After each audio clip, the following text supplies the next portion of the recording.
Павлодар педагогикалық университетінің жатақханасына еліміздің өзге өңірлерінен 100-ден аса студент келіп орналасты. Қаламыздағы жоғары білім ордасын таңдағандар көптен күткен оқу процесін бастауға асық.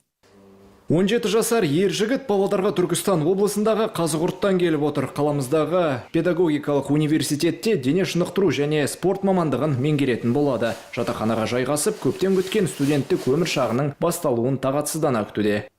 Павлодар келесі ауын суық сезіндік енді.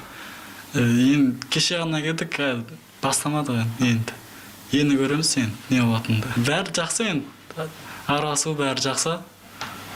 Өзім Қазығұрттан балдар бар, солармен арасам, қыздармен, өзім курстарыстармен, группаластармен танысып арасаларым. Жақсы бәрі, универ жақсы екен, жылу бәрі жағдай жасалған.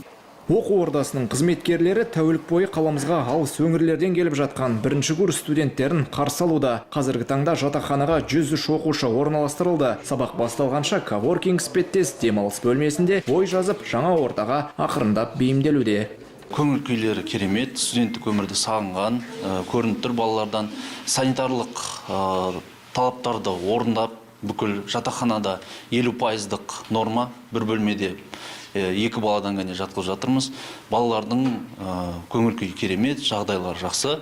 Қазіргі таңда тікелей бүкіл студенттермен жұмыс жасап жатырмыз. Айту керек, санитарлық талаптарға байланысты Павлодар педагогикалық университетінің заманауи жабдықталған мына 467 орындық жатақханасына тек жартысына ғана студенттер орналасады. Бұдан бөлек альма-матер теңгеріміндегі тағы бір студенттер үйінде де сырттан келетін жастар орналасады. Жұмыс қарқынды жүргізілуде. Тархан Бекишев, Валерий Павлов, Ирбис телекомпаниясы.